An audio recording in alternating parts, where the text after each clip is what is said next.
The courtroom was full to capacity, air thick with whispers, rustling papers, and the metallic sound of the bailiff's keys as he closed the doors on the final stragglers. Folks had traveled from far and wide, not only die-hard fans of the Sister Wives drama, but curious onlookers, reporters, and court junkies, who knew this trial wasn't another run-of-the-mill legal battle. This was more. This was the downfall of a family dynasty that had previously been painted as television perfect. Seated in the middle of it all was Kody Brown, his golden ringlets dulled with worry, face set tight but steadfastly proud. He sat in a black suit that looked almost too rigid for him, as if it were armor against the tempest he knew was brewing. To his right, his attorney, a tall, thin man with pointed glasses and pointed remarks, clicked a pen against his notebook. The beat was constant, as if a drummer drumming up the soldiers for battle. Opposite the courtroom, Christine Brown sat stiffly, her spine rod-like and her hands folded neatly together in her lap. Her gaze darted quickly toward Kody, then away again, landing instead on the pages of paper stacked in front of her lawyer. She exhaled slowly every now and then, as if preparing for impact. This was the woman who had once laughed, cried, and even spent holidays with the man sitting 20 feet away from her. But now she was his adversary. Across the gallery from Todd sat Robin Brown, her face frozen in a mixture of anxiety and fierce devotion. She crumpled a tissue in her fist, twisting it into a knot over and over again, until it was a twisted, crumpled paper. Her lips moved lightly, almost as if she were making silent prayers. She looked often at Kody, her eyes flicking nervously whenever Christine's attorney rustled another piece of paper or leaned in close to whisper something. The judge, an older man with silver hair combed neatly to the side, tapped his gavel lightly on the desk to quiet the murmurs. He adjusted his glasses, scanning the crowded room. His face carried the calm authority of someone who had presided over hundreds of trials, but even he seemed to sense that something extraordinary hung in the air today. "Order in the court," he said, his voice steady. The murmurs fell away, though tension hung in the air like a thunderstorm cloud on the verge of releasing its first rumble of thunder. The bailiff moved forward and made the announcement, "Brown versus Brown. Civil action related to property, custody, and contractual matters." Those words might have been bland to the general public, legal terminology wrapped up in tidy little packages. But everyone present within the courtroom was aware that those packages contained years of knotted resentment, secrets, and betrayals. The prosecutor, a late 40s woman who stood with an air of authority, stood up. She carried a fat folder under her arm and spoke to the judge. "Your Honor, today we embark on a case not merely of assets or contracts, but of trust. Shattered trust. Trust that was breached time and again, until nothing existed on which this family could stand." Her statement resonated throughout the courtroom, a chill running through the crowd. Cameras softly snapped. Reporters frantically wrote, and fans in the back of the room glanced at each other with wide eyes. Christine lowered her head slightly, as if repressing tears. Robin shifted uncomfortably, tightly clutching her tissue. Kody's jaw tightened, his attorney leaning forward to whisper something calming into his ear. But while the formalities played out, something else was happening in the shadows of the room. A rumor? It began in a whisper by the back bench, two reporters chatting to one another while trying to take notes. Then, like a spark alight on dry grass, it caught on, first on the left side of the gallery, then the right, and it spread to all but the last row. Everyone leaned forward, holding their mouths while sharing the words with one another. "Someone has hidden evidence." The words hit like a silent explosion. Secret evidence, that translated to secrets, that translated to the trial not being as simple as Kody and his attorneys wanted it to be, that translated to someone somewhere possessing the one card that would turn this entire case on its head. The judge hadn't addressed the rumor, at least not yet, but even he couldn't help but notice the ripple effect it created. His eyes narrowed a little as he looked over at the lawyers, maybe wondering if they had something up their sleeve that they weren't sharing. Christine's attorney stood up, his voice rising in the opening statement. "We will demonstrate, Your Honor, that Mr. Brown not only made promises to his family which he did not keep but manipulated financial documents, misrepresented property transactions, and tried to silence those who thwarted him. The evidence will demonstrate. At the mention of evidence, a few heads in the gallery jerked up. Christine's lawyer did not blink, but his stress was calculated, almost as if he wanted the audience and the judge to consider that rumor. Robin shifted again, this time giving Kody a pleading stare. Her eyes asked for reassurance, but Kody shunned her eye contact. He was too busy writing something on a notepad, his letters bold and furious. Christine finally looked up. She gazed at Kody for the first time since the session started. Her face was still, but her eyes blazed with a sort of quiet resolve. She was no longer afraid of him. If anything, she was bracing herself. The judge excused the prosecutor, nodded toward Kody's attorney, and indicated that he should step forward. The man rose, buttoning his coat, and strode forward confidently, as if he enjoyed being in the spotlight. "Ladies and gentlemen," he started. "The tale that you are going to hear today is one of gross exaggeration, constructed upon resentment and misinterpretation. My client, Mr. Brown, has consistently acted in good faith to provide for his family. He has given financially, emotionally, and spiritually.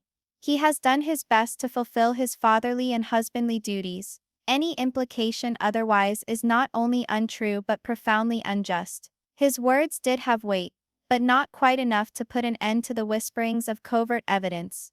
The gavel fell once more. "I remind the gallery to be silent," said the judge, sternly. But the quiet that resulted was tense, akin to the silence preceding a storm that everyone knew could not be avoided. For the remainder of the session, each side set down their foundation. Christine's side portraying Kody as controlling and manipulative, and Kody's side telling the judge that he was misunderstood and victimized by angry exes.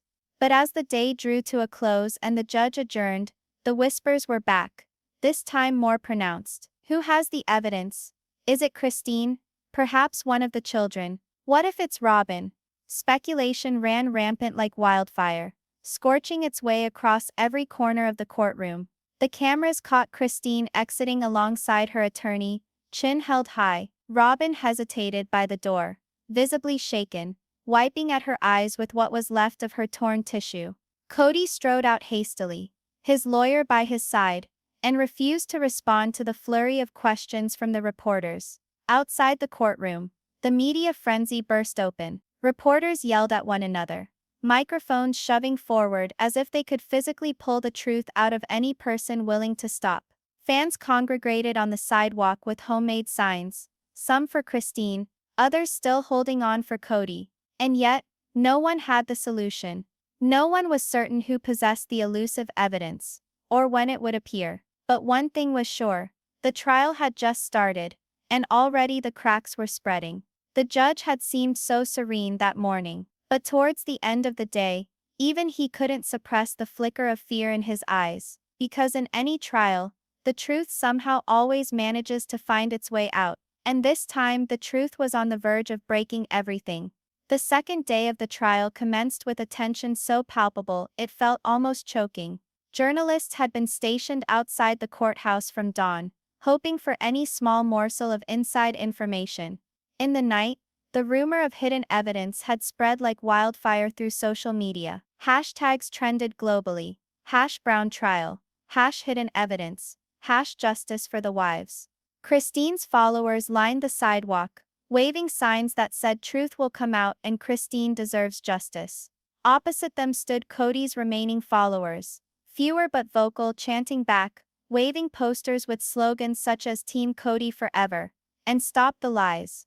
It was more like a media spectacle, and less like a court case, one in which every heavy breath, every glance out of the corner of the eye, every tear could be daily newspaper headlines. Within the courthouse building, things were no quieter. Security was tighter than ever before. Guards inspected bags, twice, eyes roving for anyone who would try to slip in recording gear. The bailiff's stern hushes, for silence, were uttered more frequently than usual, because conversation would not subside. At the center of everything, the judge sat higher in his chair than he had the previous day, his jaw clenched, his eyes piercing. He knew that he needed to maintain control, or else the whole hearing might fall into disarray. "All rise," said the bailiff. Everyone rose as the judge came in. He nodded once, and then signaled for them to be seated. "Court is now in session," he declared. "We will be taking testimony from Mrs. Christine Brown." A silence settled over the room. Everyone's eyes turned toward Christine as she slowly stood up. She wore a dark navy dress, simple but dignified, her blonde hair pinned back neatly. Unlike yesterday, when she seemed stiff and nervous, today her posture was steady, her expression resolute. It was as though she had spent the night preparing not just her words but her heart. Christine went to the stand, laid her hand on the Bible, and took her oath. As she sat down in the witness chair, her gaze flashed toward Kody for an instant. He glared at her with a look so razor-sharp, it would cut glass. But Christine didn't blink. She turned away from the prosecutor instead, and continued looking straight ahead. The prosecutor advanced her first question. "Mrs. Brown," the prosecutor said, her tone calm but firm, "can you tell the court about the nature of your relationship with Mr. Brown over the years?" Christine drew a breath, her hands clenching on the arms of the chair. "When I first married Kody," she said, her voice ringing out across the room, "I believed in him. I trusted in our family, in the values we claimed to live by. I thought he loved us all the same, loved all of his wives, all of our children, but with time, things altered, promises were made and then broken, allegiance switched, and what we had was no longer a partnership, it was domination." The gallery burst into whispers. The judge rapped his gavel. "Order," he snarled. Silence again, although the tension only thickened. Christine went on, her voice more even now. "There were financial arrangements, property terms, things we all agreed to as a family. But Kody started making decisions without us, without me, and when I asked him about it, he brushed me off. He said I was being ungrateful. He said I didn't get leadership." Her words struck like bolts of lightning. Robin fidgeted uncomfortably in her chair, wiping at her eyes with a new tissue. Kody sat impassive, though his fists clenched betrayed the tempest raging within. His attorney wrote furiously, already planning for cross-examination. The prosecutor leaned in a little farther. "Mrs. Brown, are you telling me that Mr. Brown intentionally kept you out of decisions that concerned you directly?" "Yes," Christine replied resolutely. "Over and over. And when I resisted, when I had the guts to fight for myself, he threatened me with the suggestion that I'd lose everything if I left, that I'd have nothing." The audience gasped. A reporter in the back almost dropped her pen. Christine stopped, her voice shaking a little as she continued. "But what most hurt was not the money or the property. It was seeing him treat one wife as his sole wife, with the rest of us simply existing in the background. We were no longer partners. We were pieces." Robin's face flushed an angry red. She hissed angrily to her attorney, visibly angry at the suggestion. The prosecutor held up a piece of paper. "Mrs. Brown, do you know this?" Christine looked at the paper, and nodded. "Yes. That's one of the documents that all of us signed, about shared property. And can you tell the court what occurred with this agreement?" Christine swallowed hard. "Kody changed it, quietly, without informing me. When I discovered and I spoke to him about it, he claimed it was for the good of the family, but it wasn't. It was for the good of him and Robin." The gallery burst into whispers again, louder than the first time. The judge's gavel came down. "Silence, or I will clear the courtroom." Kody's attorney finally stood up. "Objection, Your Honor. Speculation. She cannot presume Mr. Brown's motives." The judge nodded. "Sustained. The jury will ignore the witness's speculation about motives." Christine nodded in acceptance. Though the harm was already committed, the jury had heard her. The gallery had heard her. The whole world had heard her. Now it was Kody's lawyer's turn. He rose slowly, buttoning his jacket with a flourish, and approached Christine with the calculated calm of a predator circling its prey. "Mrs. Brown," he began, his tone deceptively polite, "you've made some very strong accusations here today, but isn't it true that much of your frustration stems not from legal matters, but from personal disagreements?" Christine looked him in the eye unflinchingly. "Personal and legal tend to get confused when you're part of a family like ours." She produced a second document. Exhibit B, the revised version, signed by Mr. Brown. In this version, large assets have been transferred, putting one home ahead of all the others. The handwriting expert has verified the changes were made with intent. The judge's eyes widened slightly as he read the documents. His normally composed face crumpled for the first time. The gallery was in an uproar again, the noise of stunned gasps echoing off the walls. Christine's hand flew to cover her lips, her eyes brimming with tears, tears of vindication, not sadness. This was it she had been waiting for. Proof. Robin's mouth dropped open in shock. Her face drained of color. Kody, she breathed, trembling. Tell me this isn't true. But Kody did not reply. He sat silently, his fists gripping the armrests, his jaw clamped tightly enough to snap. The prosecutor wasn't done. Exhibit C, she announced, waving another paper. Financial statements of big transfers to accounts not heretofore revealed in this case. The money was transferred soon after disagreements between members of the family. The inference is obvious, hiding. Kody's attorney stood up again, his face red. Your Honor, this is preposterous. These so-called records are not authenticated. We demand instant dismissal of this evidence until authentication is verified. The judge's gavel fell once. The evidence will stand for now. You will have your opportunity to dispute it. The prosecutor set the last document on the table, her voice calm. And lastly, Exhibit D, a set of handwritten notes, thought to be by Mr. Brown himself, directing that certain wives not be told about specific financial maneuvers. These notes were compared with handwriting samples and matched conclusively. The ensuing silence was deafening. Nobody stirred. Not even the reporters, typically bustling with scribbling, remained stuck for a moment, their faces frozen with shock at the enormity of the disclosure. The judge took off his glasses and rubbed his temples. By the time he looked up again, his face held something unusual. Real shock. This, he started slowly. His voice weighted, alters the landscape of this case significantly. Christine spoke at last. She whispered as much to herself as anything. I knew it. Kody blew. He pounded his hand against the table, coming to his feet. You don't understand. You don't get it.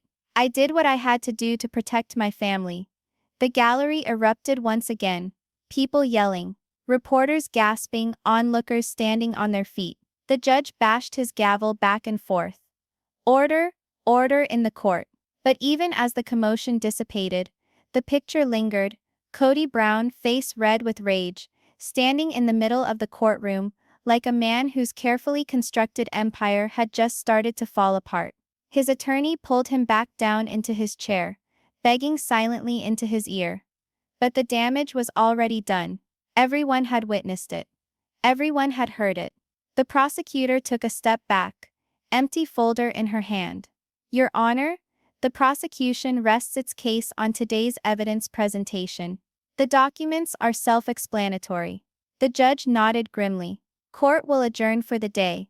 Further authentication and examination of this evidence will take place tomorrow. The gavel came down, but the sound barely carried over the roar of the gallery as people leapt to their feet. Reporters scrambled toward the exits, shouting into phones. Fans outside pressed against the courthouse steps, desperate for answers. Christine got up slowly, the tears running down her face. She wasn't grinning, but there was relief that weighed less heavily on her shoulders. For the first time in a while, she didn't feel like she was shouting at the void. Robin sat locked in place, still holding onto Kody's arm, her face white with terror. She appeared not to recognize the man sitting next to her anymore. And Kody, he didn't budge. He sat there, eyes straight ahead, heaving in the chest, the face as hard as stone. The world had witnessed the proof. The judge had witnessed it, and worst of all, his wives had witnessed it. The empire he'd created based on charm, manipulation and domination was crumbling, piece by piece by document. And tomorrow, the consequences would be inevitable. The fifth day of the trial broke with an electric sense of expectation that seemed to reverberate off the walls of the courthouse. All the reporters, Fans and observers of the law knew that today was the day the drama would culminate. Whispering had been going around all night since the news of the newly discovered evidence in the previous session was released. Social media was on fire. #Brown bombshell, #courtroom chaos, #Kody exposed. Memes, speculation, and live streams dominated feeds globally. Within the courtroom, tension was palpable. Security had doubled, and the bailiff's stern orders for silence echoed more often than ever. Individuals leaned forward in their seats, cameras at the ready, pens poised, phones recording. One wrong move would mean headline news. Kody Brown sat at the defense table, pale but determined, his eyes locked onto the judge. By his side, Robin gripped his sleeve anxiously, whispering urgently, but he did not react. His attorney read through papers, furrowed brow, planning his next action. Christine sat across from him, serene and dignified, though her hands shook lightly as she bunched them in her lap. Seeing her daughter, Mykelti, standing quietly beside her, gave her a quiet strength. The judge came in, gavel at the ready, silver hair glinting under courtroom lights. For the first time ever, the quiet authority that usually characterized him came tight. He knew the session that day would rock the very foundations of the courtroom itself.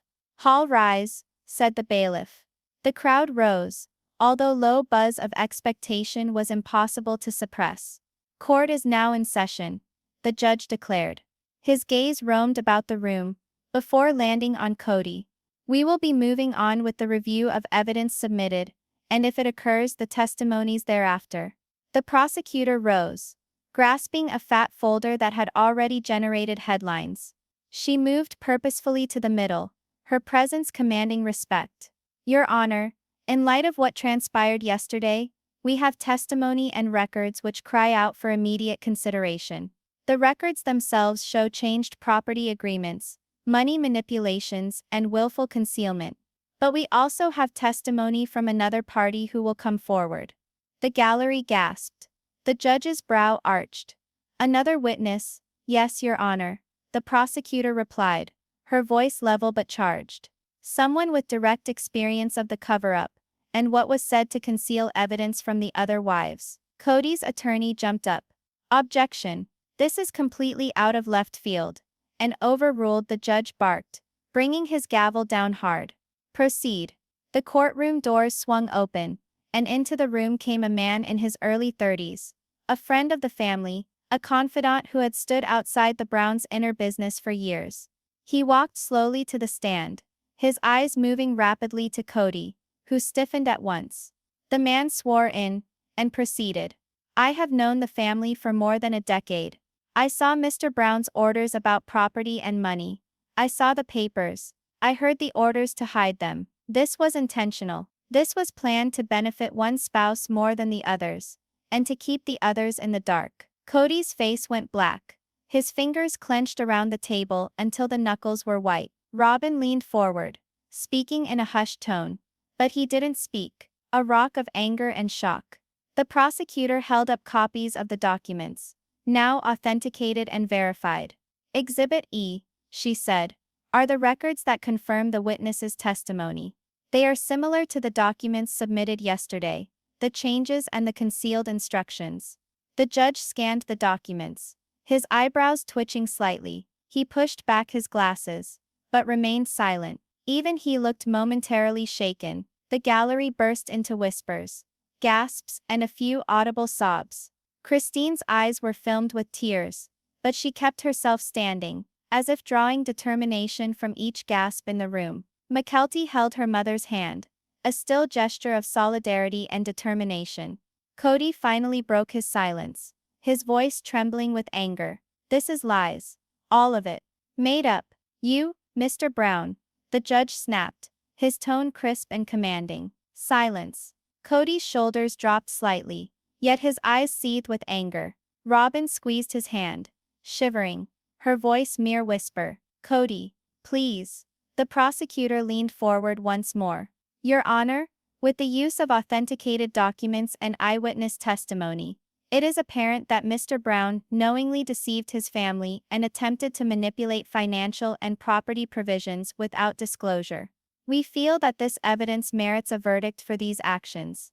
There was silence in the courtroom, the gravity of the words suspended like haze in the air. The judge's gavel rang out twice as he aligned his papers. "Mr. Brown," he said slowly, "the court has considered the evidence. Your conduct, as recorded and supported, is disturbing. That these acts were knowingly hidden from your wives shows an important breakdown of trust and responsibility. The family impact cannot be overstated."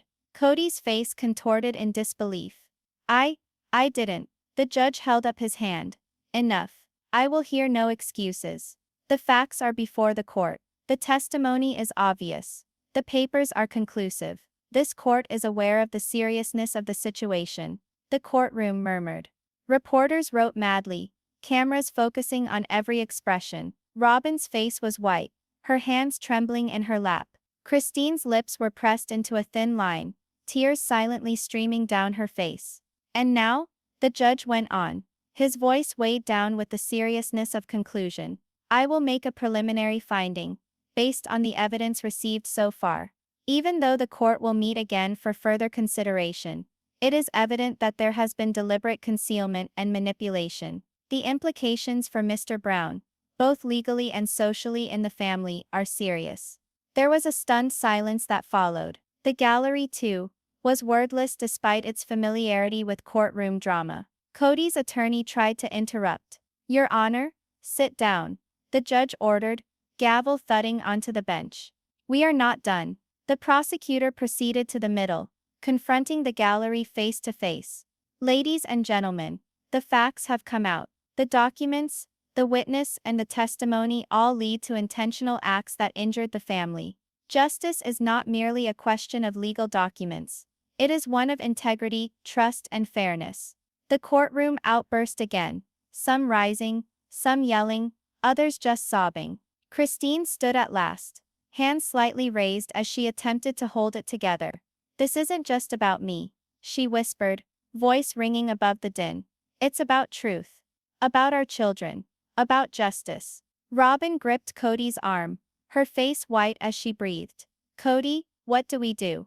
But Kody had no response. He sat rigidly forward, jaw clenched, eyes fixed with incredulity. The world was transformed in the course of a morning. The judge brought his gavel down for the last time. "Court will be reconvened tomorrow morning to conclude deliberation. But let all remember the day when the truth emerged, no matter what its cost." As the gallery cleared out, McKelty and Christine were mobbed by reporters, taking every tear, every utterance. On social media outlets erupted with posts, video clips of the bombshell, expert opinions and theories on what was next for Kody. The Brown family drama had hit its most dramatic peak yet. For Kody, the kingdom of charm, control and persuasion was coming down around him. His wives had witnessed the truth. The court had witnessed the truth. And the world had witnessed the truth. And although the verdict was still not final, everybody knew one thing: nothing would ever be the same. The doors of the courthouse shut behind Kody, Christine, Robin and the outside world to contend with the consequences of a secret that had finally been told, and a family irreparably altered.